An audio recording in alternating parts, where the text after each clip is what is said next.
What brings me to this conference, this particular conference out here in Laguna Beach, is it's been a long-running, long-standing conference for superintendents across the country, and some of the greatest ideas and incentives, that people bring into this about some of the things that they're doing is really one of the reasons why people come here to learn, and then they take that back to their districts and try to implement it. Another good reason to come out here is because we have an association of sponsors who work closely together, and we have great relationships. We try to build trust between each other and then also with the constituents so that we might be able to help them in ways that they need. How does your company that you work for now, how do you help these different districts if they come to you and are looking for help? Yeah, thanks for that. Well, our company is really about creating high-performing, self-managing teams in schools K through 12. We also work in the corporate world. We work in military and government and sports as well. But education is our largest venue. So one of the things that we want to do is we want to be able to create engagement between the teacher and the student. Well, what does that really mean? It really means to build a relationship.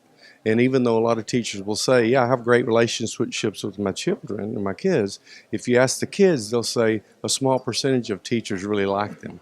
And so part of what we do is help them understand the process of building relationships. When they go through the process or our training, we then come back and coach and help them so that they can really get it right and implement with fidelity. And that's the key.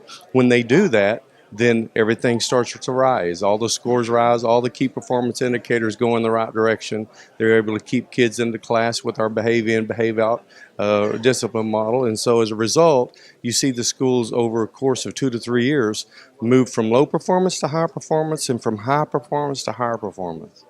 So if I'm understanding correctly, it almost seems like these relationships, these positive relationships between a teacher and a student really can make all the difference in their academic performance. Do you think that that is reflected a lot or talked about just generally speaking, or do you think like data becomes a little more important and people overlook a relationship that could really be the determinant factor? Yeah. Well, I've been an administrator and I've been in education for over 30 years, 35 years, and we've been talking about how do you increase student performance all of that time. I came into the education system in Texas right at the beginning of the accountability system. And so I know it's always been important, but there's been a lot of debate about how we get there. And so one of the things that I preach or I teach whenever I come to venues like this is we have to be very intentional, literally have a laser-like focus when we're talking about building a high-performing culture. You either have an intentional culture or you have an unintentional or random culture, which means that everybody kind of does their own thing. And so we need a lot of leadership to be able to lead that. So we start with leadership and we say that anybody who influences a child is a leader. So that's food service worker, custodian, bus driver, the first class of the day, and of course teachers and administrators. How does it feel when you actually see a low performance school turn around by using the type of suggestions that you guys make? Yeah, well, that's a great question. Low performing schools are not low performing because the children don't get good teaching. It's usually because there's some relational difficulties. There are some mindsets that need to shift. And there are some external factors that aren't being addressed. And so I've worked in a low-performing school. Matter of fact, that was kind of a career booster for me. I was in Hillsboro, Texas, and it was a very low-performing school. And we turned it around. In 3 years, we became recognized for Just for Kids in math and science as the highest performing school in Texas in junior high. So I know a little bit about that, and I worked with the Texas Education Agency and the Texas A&M University system to help turn around low performing schools. But it's really not just about low performing schools; it's about schools in general. You know, one of the things that I always say is, do you remember having a teacher that you didn't like? And if you do, how well did you perform for them? And so if there's a relational component to it where you can pull all kids in, not just the ones that are eager, but all kids in, then we need to have that in schools. Wouldn't you agree?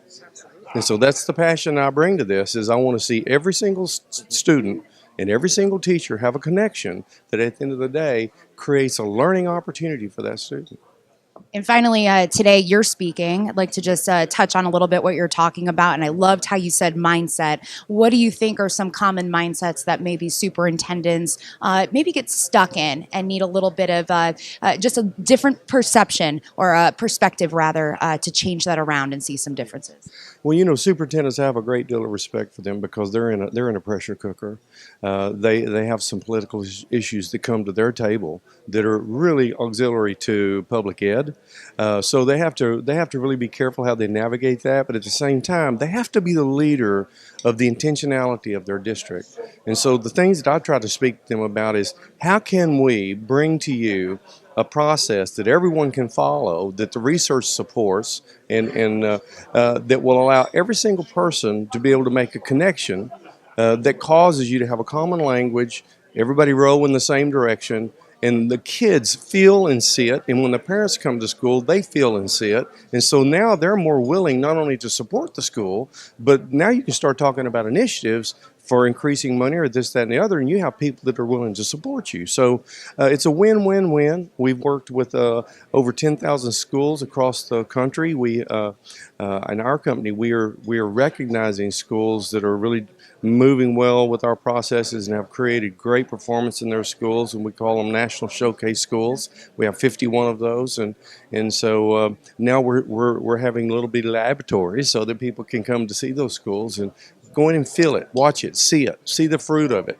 And one of the things that I love about education is that when the mindset is, well, that's those children. Those children come from a difficult background. I'm not going to be able to reach these kids. Those aren't like my kids. That puts ownership. It displaces their responsibility. And so what we say is every single kid that comes to school is deserving of a great teacher and somebody that can speak into their lives. It's not seeing kids for what they are. They can't help their circumstances. It's more about seeing kids for who they can become. I think that's incredible. One more, I promise I'm done. What do you hope today that the crowd takes away from your speech today? Hope. We saw a great presentation yesterday, and that it had a lot of data that indicates that engagement is a difficult thing. So one of the things that we do is really create engagement. So as a result of that, I'm hoping that they take away, hey, here's a solution. Here's a proven process that can work. Yeah, it's going to cost some money, but we're spending money on professional development every day that we don't measure. And that at the end of the day, if people don't do it, there's no accountability. So what we're really about is trying to create a fidelity of implementation, making sure that teachers understand the mindset. Flipping, our founder says there's only one reason that people will change their mindset, and that is they have to have an emotionally compelling reason. And so the emotionally compelling reason for me is that I saw it work. I saw kids that were low performing that turned it around in 3 years and became some of the highest performing kids I've ever worked with, and they own their education. And that's really the key, is to be able to create ownership by the students of their education.